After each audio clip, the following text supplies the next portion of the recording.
War games escalate. The White House sharing these videos likening strikes on Iran to a video game. While President Donald Trump says there will be no deal without unconditional surrender. We are live to Tel Aviv. All aboard the evacuation bus. Aussies offered a lift out of the war zone while more return home on commercial flights. Drama at the Grand Prix, four-time qualifying. How Oscar Piastri's fifth place will affect his chances tomorrow. A Good Samaritan killed and 4 young people arrested following a brawl outside a Melbourne train station. And hundreds of teens crash an out-of-control party in Sydney. Police tonight accused of at least one seemingly heavy-handed arrest.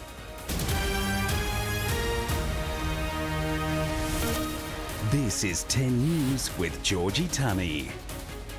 Good evening. The US has taken the term war games to a whole new level, pumping up its war with Iran by likening the strikes to a video game, among other things. President Donald Trump has also sent a clear message to the Iranian regime saying there will be no deal except unconditional surrender. But he wasn't so keen to discuss a new concerning development, whether Russia is helping Iran fight back. John Paul Gonzo reports from Tel Aviv. The one-time stronghold of Iran's former supreme leader obliterated. Israel claiming responsibility for blowing up Ali Khamenei's bunker. His killing still being mourned with tears on the streets of Tehran. The Iranian capital rocked by unrelenting strikes. For the 7th straight day, among the targets, Iran's busiest airport, with reports of intense bombing and planes on fire. By the way, in Iran, we're doing very well. Donald Trump now demanding the regime lays down its arms, declaring there will be no deal with Iran except unconditional surrender. Their navy is gone, their communications are gone, their leaders are gone. So is a US ground invasion next? Kurdish dissidents in Iraq say they would help the United States with that type of military operation, but one official claims they are not planning an imminent cross-border incursion. We are not decision makers in this war, he says. It's between America, Israel and Iran. Another threat emerging, Russia. US officials say it is providing Iran with intelligence, identifying the locations of American troops. It clearly is not making a difference with respect to the military operations in Iran because we are completely decimating them. The president bristling at questions over Moscow's involvement. What a stupid question that is to be asking at this time. We're talking about something else. Instead, the White House wants to promote the war it started. Back. Posting provocative videos likening the conflict to video games such as Grand Theft Auto. Here we go again. Boasting about US military success through memes. The only ones that need to be worried right now are Iranians that think they're going to live. As the war widens, more than 200 people have been killed in a wave of Israeli airstrikes in Lebanon. Lebanon is becoming a key flashpoint. Hezbollah is urging its fighters to defend the nation. The Lebanese government condemning the Iranian-backed militants and Israel for subjecting citizens to more conflict. Across the border, Iran exacted more revenge on Israel. Tel Aviv's skyline shrouded in smoke as Israeli interceptors speared through the sky, repelling Tehran's latest aerial attack.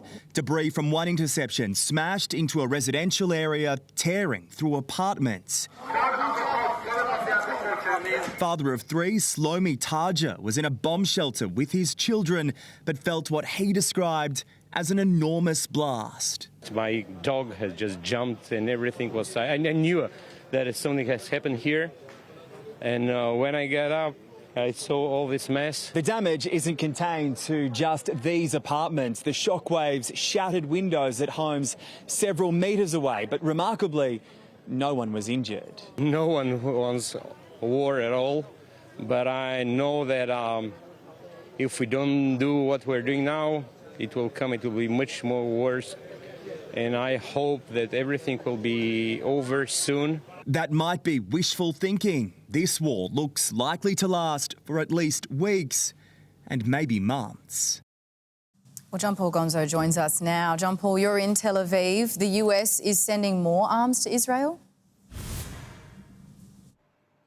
Georgie, the United States has confirmed it has sold 12,000 bombs to Israel. The Secretary of State, Marco Rubio, saying there was an, quote, emergency need for the munitions, bypassing the usual congressional approval process. The US president, meanwhile, is preparing to pay his respects to the 6 American soldiers killed in Kuwait during Iran's retaliatory strikes. Their bodies will be returned to an American airbase later today, where a special ceremony will be held to honour their service. This all comes as more Gulf nations come under attack. Explosions reported this morning in Saudi Arabia, Dubai and Bahrain.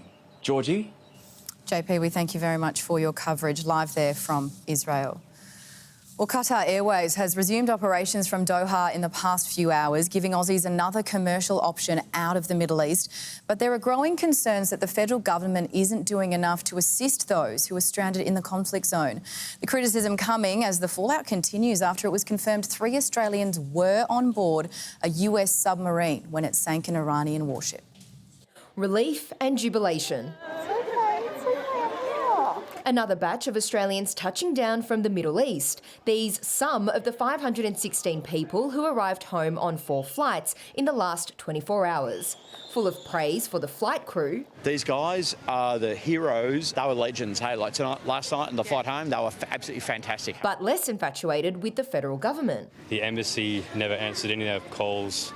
So the whole consulate thing they're absolutely useless. Today, the Labor government making this announcement. Bus transits from Doha to Riyadh for Australians stranded in the region. Hoping to avoid more empty seats on returning flights, but still no formal repatriation efforts. At the moment, the best option is through commercial flights. It comes amid ongoing debate over the level of involvement of Australians on board the US submarine that struck an Iranian ship off the coast of Sri Lanka. As footage of the rescue mission afterwards is released by local officials. The opposition today giving its unconditional support for the personnel. I'm incredibly proud of the Australians who are serving on US submarines and other vessels right now. Hansel Dew, 10 News. The starting grid for tomorrow's Australian Grand Prix has been finalised after a very big afternoon of qualifying at Albert Park. Sam Mills has been among all of the excitement and he joins us now. Millsy, the scene's set for the main race. It certainly is, Georgie. Well, all the pre-season hype has been around Mercedes and today they showed exactly why. George Russell will start from pole position. His teammate Kimi here today at Albert Park. All the hype, plenty of orange, plenty of papaya. And this is how day 3 of the Australian Grand Prix unfolded. A sea of green, gold and papaya at Albert Park. After his flawless performance in practice yesterday, hopes were high in the public paddock that the boy from Melbourne could once again top the timesheets in qualifying. Feeling very good, very confident he's going to perform today. It's going to be P1 today, P1 tomorrow. His merchandise hotter than anyone else's. Anything Oscar Piastri, from the caps to the T-shirts, even the polos. Flying off the shelves. The man himself optimistic. I think some others will find a bit more overnight. Hopefully we've found a bit more as well. I think we're somewhere in the mix. On a sold-out day, the big names were making the most of one of our biggest events. It's amazing, but this is unbelievable. I mean, all the fans here in Melbourne, it's pretty special. Plenty out and about, soaking up the Albert Park atmosphere and hospitality. Epic to be here. The weather's turned on as well. Just such a great time. And the success of our Grand Prix could open the door for a second. The state government reportedly open to the idea of stepping in as Middle Eastern races hang in the balance. Focus at the moment is just on delivering this weekend's Grand Prix. It's going to be bigger and better than any Grand Prix that's ever been delivered in our state. On the track, it was a chaotic morning. A crash cancelled the Formula 3 sprint, while during F1 practice, Mercedes' Kimi Antonelli also found himself in the wall. Oh, that's why it's Kimi Antonelli's had a big one. Oh, my God. Albert Park is a unique circuit. Drivers can reach speeds of more than 300 kilometres an hour. So I thought I'd give it a crack. There's 14 corners here. It's a street circuit, so we'll get very close to some walls. And yeah, we're going to have a lot of fun. Away we go. So good. Thank you, Harry. Away from the track, McLaren has revealed an engineering milestone, a machine affectionately known as Oscar. Oscar doesn't generate car speed, he regenerates coral. In coral reef restoration, as well as in Formula One, we are both working to really tight performance windows. McLaren contributing to conservation on the Great Barrier Reef. So we're in a race against time. And fortunately, McLaren Racing know a little thing about speed. So, Georgie, the McLarens will start from the third row of the grid. Oscar in fifth, Lando Norris reigning world champion in sixth. Another big crowd here at Albert Park today as they push towards the total crowd record of 456,000. Tomorrow is a sellout, so if you haven't got a ticket, the best place to watch it is here on Network 10 from 8:30. Certainly is. Thank you so much, Millsy. So good to see all those kids behind you in their papaya colours as well. Australian television and radio personality Jamie Dunn has passed away. The Brisbane icon rose to fame in the 90s as the creator and the voice of Agro, captivating millions of viewers with his razor-sharp wit. Dunn dominated breakfast radio across the city, sending the ratings skyrocketing. His career spanned decades across television, radio and live entertainment. His humour leaving a lasting effect and impact on audiences across the nation. Jamie Dunn was 75. Intense rainfall continues to soak far north Queensland, with overnight totals exceeding 130 millimetres in some areas, filling up dams and creeks across the region thanks to a tropical low northeast of Cairns. The wet weather caused a few headaches in Port Douglas, with a ute swallowed by a sinkhole this morning. Residents, meanwhile, in Croydon made the most of the deluge. A surfboard was the choice of travel for some. The rain is likely to remain 4 days to come across the state. Let's bring in our weather presenter now, Taylor Ryan. And Taylor, just how much rain is still to come? Plenty, Georgie, and it's all heading towards southeast Queensland at the moment. Some models suggesting there could be as much as 200 millimetres across the weekend and into Monday. It is all thanks to a tropical low, and that's driving all of that intense rainfall with some extreme totals recorded across parts of Queensland already. Mackay has recorded 61 millimetres of rain since midnight. And as you can see here, that low is continuing to track south, sending an absolute drenching to Queensland's southeast, the peak of which is expected tomorrow. You can see here just how that system is moving down the coast. All that tropical moisture triggering some very heavy rain, making flash flooding highly likely. So do stay up to date with the warnings for your area. If we zoom out, you can see this system will also impact parts of New South Wales tomorrow, with the Northern Rivers region bracing for potentially 60 to 80 millimetres of rain. And the rest of the New South Wales coast can also expect a decent drenching. I will have more on that later when I'm back with the forecast. But let's just look at this afternoon, where we've seen some thunderstorms and heavy rain over central and southern New South Wales. In fact, the town of Parks, there was 51 millimetres of rain recorded in just 1 hour. Now, those areas in yellow remain under thunderstorm warnings tonight. And those storms have impacted Western and Southwest Sydney and Wollongong in just the last hour or so. More possible into this evening. But, Georgie, I'll be back a little later with your full forecast. Absolute drenching. Thank you very much, Taylor. Well, the Sweet 16th in Sydney South has spiralled out of control, with hundreds of teenagers flooding a quiet suburban street after an open invite spread online. Police and riot squad officers were called in to break up the crowd, with their actions being called into question by some of the attendees. A quiet Sydney suburb shattered by an out-of-control party. Absolute mayhem, actually. Around 500 teenagers descending on the South Sydney suburb of Kirrawee. There was about 350 people there on the road there, and it was just a mob mentality. They came in response to an open invite spread on social media for a Sweet 16th. Local residents taking to Facebook asking if it was the return of infamous party boy Corey Worthington, whose own 16th racked up a $20,000 bill. I'll say sorry, but I'm not taking off my glasses.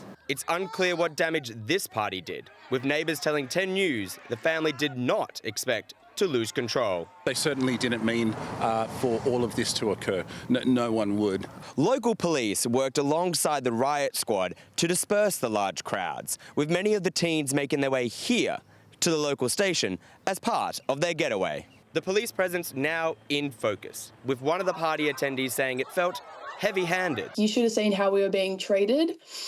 It wasn't right in any way, and I just think that, it shouldn't have happened. Video capturing one moment in particular of the police tackling a boy to the ground and beating him, while others were shoved in an effort to move on would-be partygoers. Police standing by the arrest, saying the boy had thrown a can at them before his arrest. All were released without charge. I understand there has to be police there to help, move people, but the way they were doing it just, I don't know, it didn't feel right. This morning, all that's left is forgotten backpacks, empty streets, and a party the neighbourhood won't soon forget. Elliot Hasty, 10 News. Still to come on 10 News this Saturday, a wild pursuit leaves a teen girl with horrific injuries, the latest on the police investigation.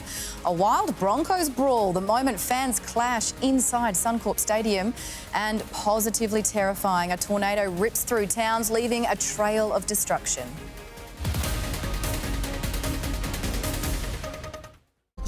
You insured. It's race time at the Australian Grand Prix. Can Oscar Piastri claim the first win of the season? Live tomorrow on 10.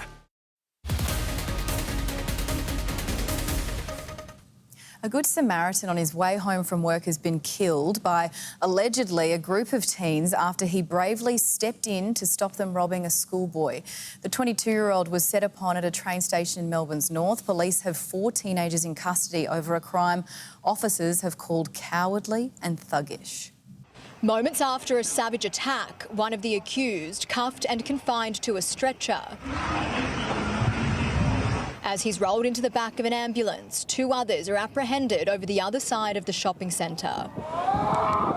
Just metres away, a Good Samaritan lay bloodied on the pavement outside Mernda Station. They then ran from the scene. The fact that this person did absolutely nothing wrong and has lost their life and they were so young. The senseless violence broke out just before 6 last night. Cowardly, they're thugs. I've watched the footage of this and it is as I said, a savage attack. We believe there's been a couple of weapons. We did recover a machete nearby, but we believe there were further weapons as well. The 22-year-old security guard on his way home from work was just stepping in when the edged weapon was pulled. He's intervened, tried to protect this 14-year-old schoolboy, hasn't been aggressive at all, tried to remove him from the scene, and as a result of his interaction, he's now lost his life. The Year 9 student at the centre of the incident was taken to the Northern Hospital where he was treated for a broken nose and facial injuries and was discharged just hours later. Police say he and his parents have been left incredibly shaken and traumatised by the ordeal.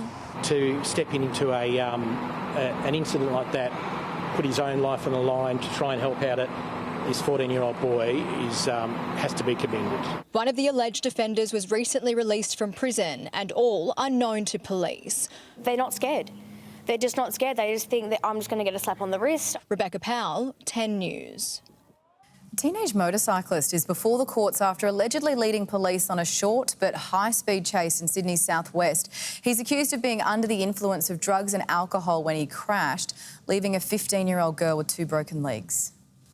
Thrown across a sidewalk, 2 teens allegedly caught in the fallout of a late-night joyride. Around 11 o'clock, I heard a bang. I came outside and I heard some screams. A 15-year-old girl left curled up on the ground as the accused rider, clad in a balaclava but no helmet, allegedly made a run for it. But police were only seconds behind, arresting a 17-year-old in an unsuspecting resident's backyard. I just heard police cars and ambulances everywhere. Police claim the short pursuit began after the motorcyclist failed to stop for officers at Bradbury and crashed into another car only 30 seconds later. That driver caught up in the carnage after the rider allegedly flew through a roundabout. He was a bit shaken, but he was very helpful and stayed to get a statement and made sure the people were okay. The rider was taken to hospital for minor injuries and later charged, accused of being a suspended learner driver under the influence of alcohol and cannabis, all while carrying a young passenger. Paramedics took the 15-year-old girl here to Westmead Children's Hospital with 2 broken legs. After undergoing surgery today, she's expected to make a full recovery. Police initially launched a critical incident investigation, but after reassessing the injuries of those involved, that internal probe was walked back. Their investigation into the alleged rider is continuing, who could face more charges. Hannah Stewart, 10 News. A wild brawl has been caught on camera following last night's Broncos loss to the Penrith Panthers at Suncorp Stadium in Brisbane. The group can be seen tackling and shoving each other in front of shocked fans as multiple people tried to intervene. Queensland Police has told 10 News officers at the stadium assisted venue security, but no complaints have so far been made. The terrifying moment a tornado tore through a city in the US state of Michigan has been caught on camera. Crap. Oh, Menard's roof just blew off. The severe winds only intensified too, funneling debris into the sky and causing widespread damage.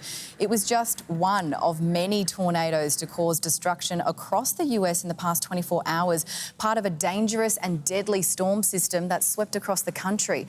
Elsewhere, a mother and daughter were killed after their car was hit by a tornado in Oklahoma, while power has been wiped out to thousands. Sports coming up after the break, and Katie Price is at Albert Park. Katie, it's a grand day for Mercedes. It sure has been, Georgie. Their pit crew had their work cut out, but the reward was the entire front row. Full highlights coming up from a day of high drama in qualifying. And it was a Saturday to forget for James Wharton in the Formula 3, with the Aussie crashing out alongside his teammates. Is the Minister of Defence fit to return for the Matildas? And not your average eagle on the golf course. This leggy bird attracted plenty of attention.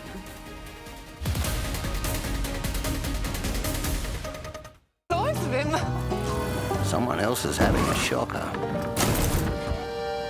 Spewing. Yeah, you never know which end of the stick you're gonna get when the lucky country isn't so lucky. Lucky you're with Amy.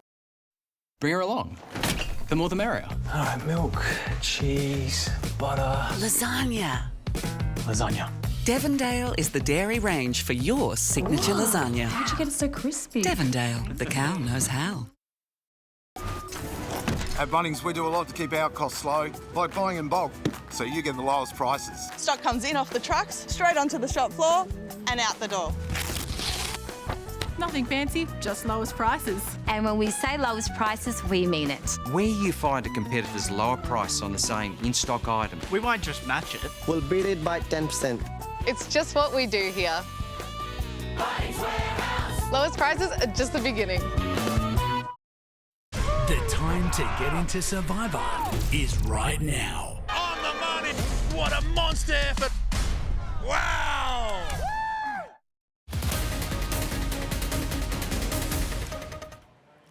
Good evening from the track here at Albert Park, where Mercedes have today dominated, finishing 1-2 in qualifying.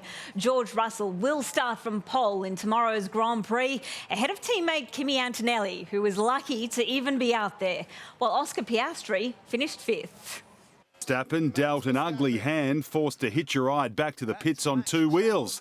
Just getting back on the grid was a win for Kimi Antonelli. The Mercedes driver crashed out majorly in practice and looked cooked, but his team got him back on the track for qualifying. Thank you guys, you're the best. Oh my God, thank you. And more drama in Q3 as debris from Antonelli's car caused another delay. Qualifying is quite the be-all and end-all. Obviously it's important, but I think there's still a pretty big opportunity at the start tomorrow if you get things right or wrong. So we'll try and put our focus on that now. And drama for Aussie F3 driver James Wharton this morning. The youngster tangling with his own teammate before hurtling into the barriers. Oh no! Towards turn 6 they go, and big incident there for the two Pramers. They went into turn 6 side by side. Thankfully, both drivers walked away. Nick Butler, 10 News. Hayley Rasso is out of the Matildas' biggest game of the Asian Cup so far with concussion. But Mackenzie Arnold is a chance to return in goal as Australia face South Korea in a battle for top spot in their group. Always a team player, but Hayley Razzo won't be on the field to help out against South Korea. Not allowed to train or play for 7 days from those head knocks against Iran. We're just following the medical protocols in terms of a light concussion, so we just want to make sure, and it's something that's from my own personal perspective that we don't mess around with. The New South Wales Premier keen for a photo. Minister for Defence Mackenzie Arnold could be back to her post after a calf injury. She's training well, everything's under control, and she's in a good place. The Matildas yet to concede a goal, but South Korea have scored some beauties and sit above Australia on goal difference. I think it will be probably a much more active game against South Korea from what we've watched. No matter the result, Australia's into the quarterfinals, but Steph Catley and co hold on to some hurt from the same opposition knocking them out of the last Asian Cup. We've definitely learned from that moment and been holding on to it, and we want to make sure we do everything we can to not feel that again. A front line of Kerr, Ford and Fowler unleashed against Iran should be enough to rattle any team. An exciting trio. The more they play together, the more they're combining together, the more they're connecting. I think we'll see a world-class top three. On International Women's Day, the Matildas will take centre stage, hoping teams with less funding and opportunity catch up soon. This platform just shows how incredible women's football is, and hopefully that's enough eventually for these nations to take notice and to give their teams, the basic standards of what they need to go out and perform. Bence Hammerley, 10 News. And you can get behind the Matildas by sending 10 News your video messages, and you could even feature in our Play of the Day. Bunnies coach Wayne Bennett has hinted Payne Haas signing on next year could keep him going until he's 80. The super coach says we'll see the real David Fafita tomorrow when he makes his club debut against the Dolphins. You can't start the NRL season without a bit of Uncle Wayne. Ask my own questions this morning. We're good to go. Bennett still buzzing after snapping up the game's best prop, Payne Haas. Well, maybe I'll get to 80 and I'll still be coaching. I don't know. Okay, today's my 39th season in the NRL, so there's a few more years yet. So let's hope. And, the better he plays, the longer I might stay. Who knows? He knows how to build a champion team, and their star-studded left edge has Bunnies fans sleeping soundly. Well, they should be. I hope the opposition's not sleeping so well. It's pretty powerful if we get it right. We've got to get it right. There's a bit of work to do there yet. I really hope they can entertain the Rugby League world this year. To do that, they'll need David Fafita back to his best. Well, he hasn't missed a training session all season. He's lost 6 kilograms. Looks great, and he's ready to go. So we'll see the real David. I've coached Dave with Tonga, and he's a class player. He brings things that other blokes don't, and Wayne will get the best out of him. There's no doubt there. So. Yeah, they've got a very challenging left edge, and we've got a challenging right edge as well, so it's going to be a great little contest. The Atomic Toms return too. Gilbert and Flegler ready to make up for lost time. Flegs is just a really high-class player, and we signed him as one of the best front rows in the competition. And they're going to have to be a little bit patient. He hasn't played for 2 years. But I think he showed in the trials that he's ready to go and ready to make an impact straight away too. The Panthers made a statement straight away, belting the Broncos 26-0 to prove the dynasty may not yet be over. I think there's definitely a lot of room for improvement, but I think at various stages we're looking for the right things and we're communicating quite well, so I think that's pleasing signs. 18 errors, bringing the Premiers back down to earth. He's got to get back to the game that we know that they can play, and it'll be up to us, and we all need to chip away at making sure we find that game this week. Ted Roker, 10 News. The Suns made a mess of Geelong last night, stamping themselves as genuine premiership contenders with a 56-point thumping. Former Demon Christian Petrarca ripping the Cats apart with 34 touches and 3 goals. I think we sort of all know the player he is, and it was great for our fans to see evidence of that tonight. There's a reason we went after him. The things that he brings, both from an on-field perspective but also off-field. His leadership and connection with our group has been second to none. We're pretty calm, I think. It was obviously a really difficult night, but the most important thing for us is to take what we need to out of it and move forward. High-flying son Mac Andrew will be ruined letting this mark slip after taking flight with an extraordinary leap. The Western Force were on the wrong end of a Super Rugby thriller against the Highlanders. Chasing back-to-back wins on Kiwi soil, they had their hearts broken late to lose 39-31. Tangata just hits the catch and dot. He got round, and Tangata will get another in front of the zoo. And the Waratahs copped a reality check, conceding 9 tries in a 59-19 loss to the Hurricanes. Wallabies back Joseph Suaalii set for scans and expected to miss an extended period after injuring his hamstring in the warm-up. Liverpool's quest to secure some silverware from what has largely been a disastrous season remains alive, courtesy of a 3-1 FA Cup win over Wolverhampton. Curtis Jones went to places it, and places Liverpool into the last 8. The victory came just 3 days after Wolves inflicted a shock Premier League loss on the defending champions, which left them languishing in 6th position on the table. Elise Perry and Annabelle Sutherland have dug Australia out of a hole with a 100-run partnership. Coming together at 3 for 58, both players hit half centuries to take back control on day 2 of the test against India. Excellent feat. Splits the field.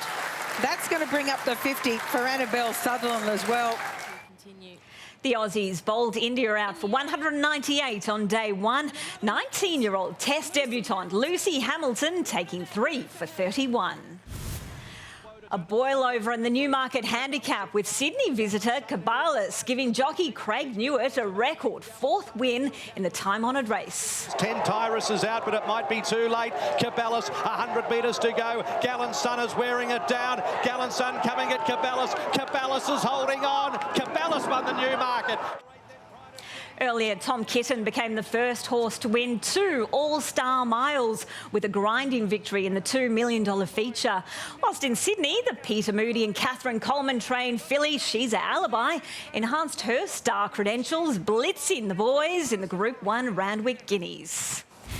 Wildlife is wreaking havoc at the Arnold Palmer Invitation. Sent a clear warning to golfers. Any balls which find the water trap in Orlando are best forgotten. Whilst the fish found a second foe with an eagle who clearly hasn't missed a leg day. Those are strong legs, ladies and gentlemen. Are you kidding me? That's cool, isn't it? It's lunchtime. Yeah, it is. All golfers search for eagles on the course, and this one, with the biggest pins in the business, can have our play of the day. Georgie, it's not often a gator like that gets upstaged. He's doing Bulgarian split squats. I love that very, very much, Katie. Thank you so much. Well, coming up next, we cross back live to Israel as the crisis in the Middle East escalates. What has Donald Trump had to say now about an Iranian surrender? And Bernardi's bizarre bestiality claims, why the One Nation leader is standing by those offensive remarks years on.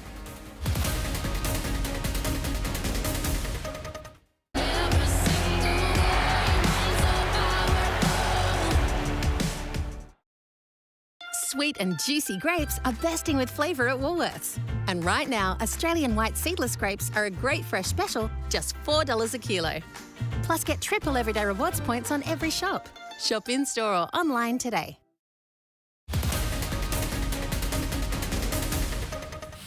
Let's return to tonight's top story now, the conflict in the Middle East. John Paul Gonzo joins us from Israel. JP, the war is now entering its 2nd week.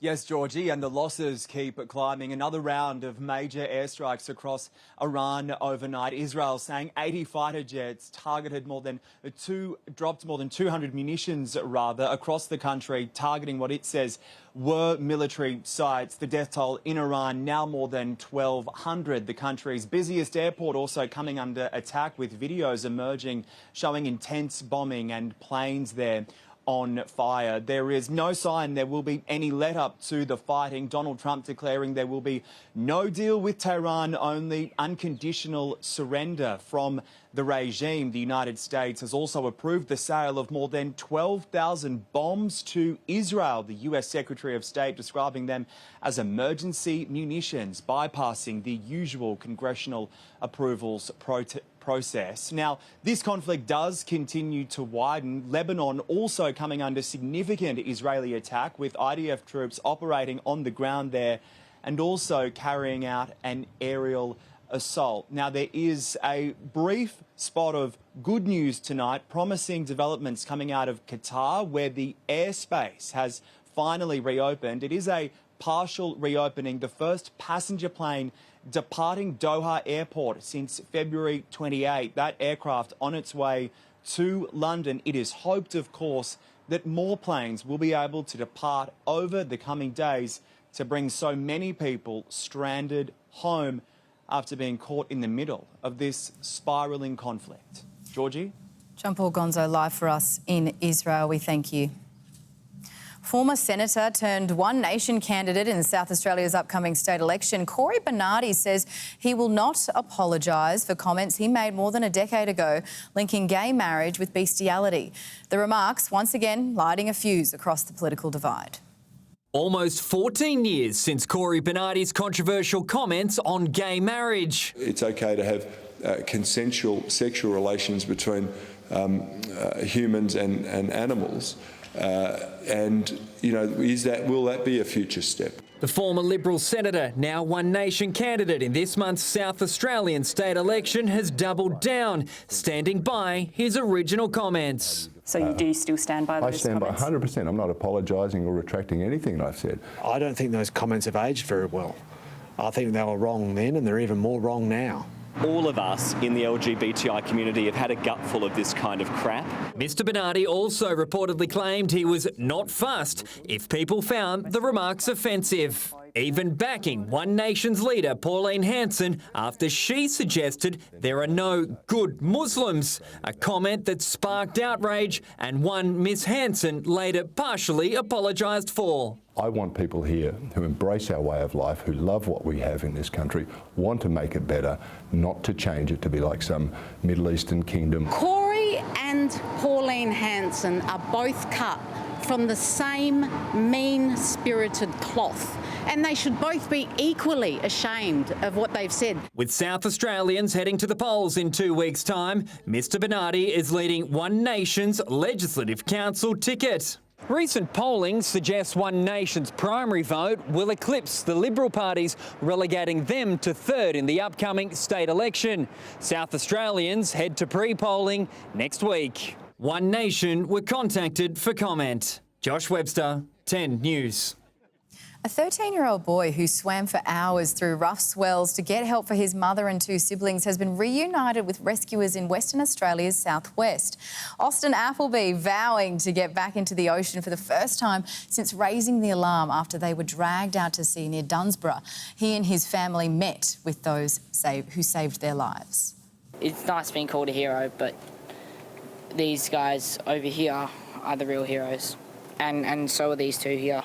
These tough nuts, you know, they've been great, staying on the paddleboards, looking after mum, looking after each other. Thankful to still be here. I'm thankful for my brother to swim. Thank you for my little sister to keep me calm. I would have probably freaked out if she wasn't on. Probably gotta go paddleboarding for a little while. He swam 4 kilometres before they were found by authorities 8 hours later.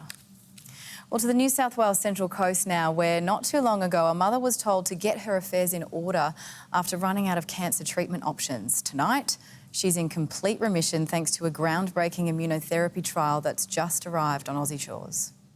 Judy Proctor was told to prepare to die. They had said, there's no more treatment in the cabinet, just get your affairs in order. After nearly a decade fighting an aggressive blood cancer, her options had run out. She went home and wrote her will. She didn't tell her teenage boys everything. You're going to be leaving your family behind. How are they going to cope? Chemotherapy had failed. Traditional CAR T wasn't viable. If this trial didn't exist, I suspect she had between 4 to 8 weeks. It was very much either this or nothing. That nothing became something, a clinical trial called Azer-cel. Unlike conventional CAR T, which uses a patient's own immune cells and can take weeks to manufacture, it is donor-derived T cells that we've already pre-engineered for anybody, so it's one size fits all. Off the shelf, ready when needed. And when it arrived from the United States, it came in a box stamped critical life-saving material. Inside, $500,000 worth of therapy. Once doctors remove it from that container, the clock starts ticking. They have just 16 minutes to infuse it. For Judy, it was 16 minutes that changed everything. And off-the-shelf therapy is very important because it allows patients to be treated as soon as the decision is made that they require more treatment. For patients like her who had relapsed after multiple rounds of therapy, early results are striking with an 82% response rate. That cancer-free period of more than 21 months is very significant for this group of patients. Offering new hope with the trial currently enrolling patients at 5 hospitals across Australia. The treatment put Judy into remission, allowing doctors to perform a stem cell transplant she otherwise would never have qualified for. In patients like Judy who relapsed and refractory to multiple lines of therapy, I think this offers another opportunity for patients potentially to be cured of their disease. And just yesterday, she received her latest scan results. Completely clear. Haven't had that before. I won't be leaving my husband and my boys without a mum. After being told to prepare for the end, she's now preparing for life. Emma Olsen, 10 News. How incredible. Well, up next, a brush with greatness, the very special honour for a Brizzy barber who's just reached an incredible milestone. Search Medibank Mental Health. They're better with Medibank. It's race time at the Australian Grand Prix. Can Oscar Piastri claim the first win of the season? Live tomorrow on 10.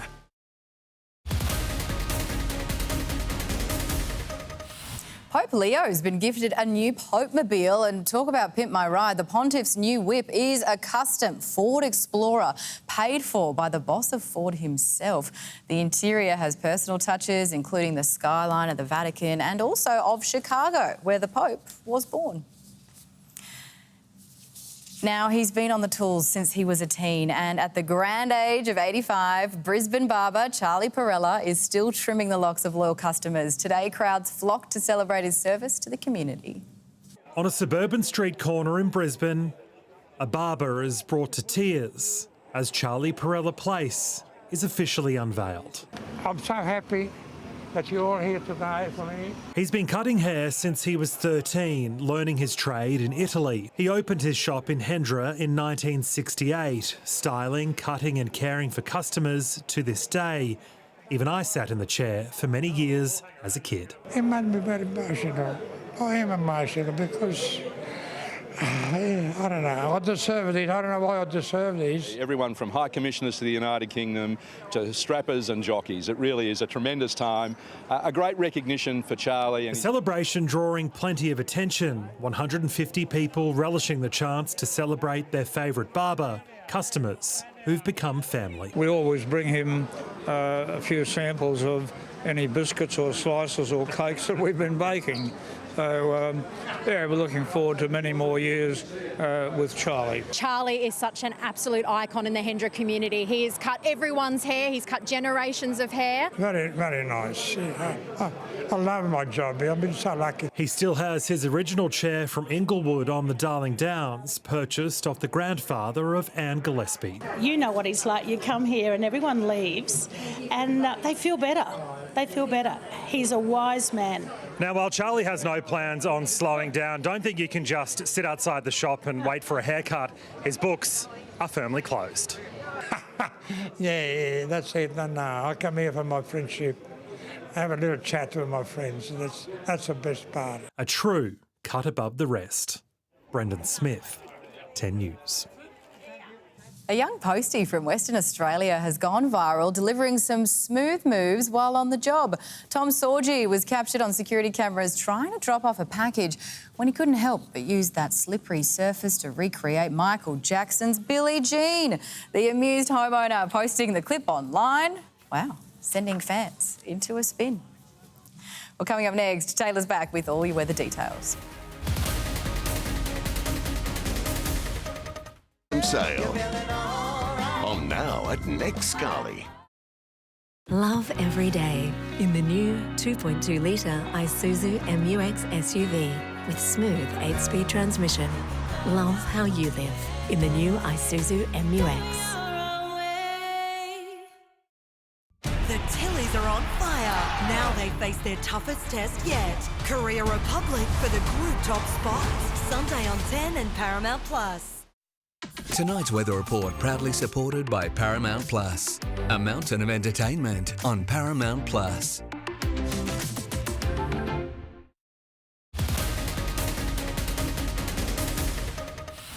Hello again, it's time for a final look at your weather now, and there is plenty to talk about, starting with the satellite. Take note of all that cloud over the top end, extending down through Queensland and down the east coast. It is all thanks to a tropical low, which is driving intense rainfall with some extreme totals recorded across parts of Queensland already. Mackay has recorded 61 millimetres of rain since midnight. Now you can see how that system is continuing to track south, sending an absolute drenching towards Queensland's southeast, the peak of which is expected to arrive tomorrow. You can see how that system is moving down the coast with all that tropical moisture triggering some very heavy rain, making flash flooding incredibly likely.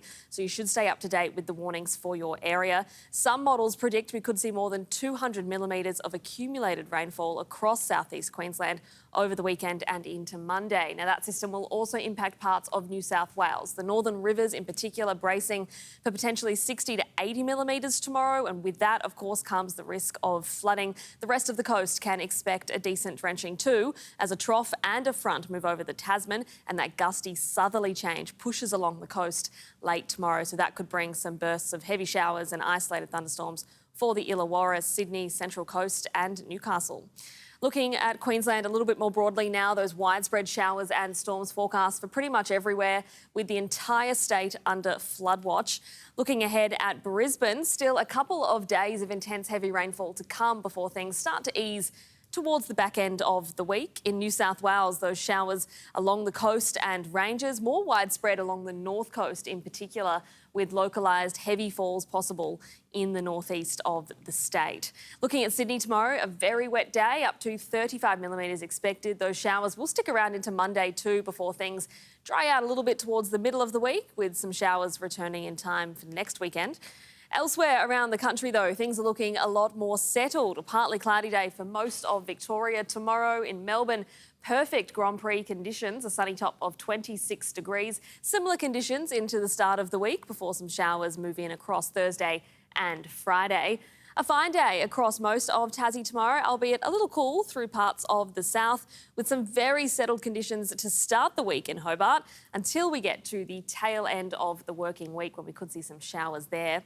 A dry day expected across South Australia tomorrow, perhaps just some isolated light showers about the very southern coasts, with a sunny and warm start to the week in Adelaide. A shower or two expected on Wednesday, but at this stage, those should clear in time for the weekend. Thanks, Georgie. Thank you very much, Taylor. And that is it for 10 News for this Saturday. I'm Georgie Tunny. Thank you so much for joining us. We'll see you tomorrow. Night.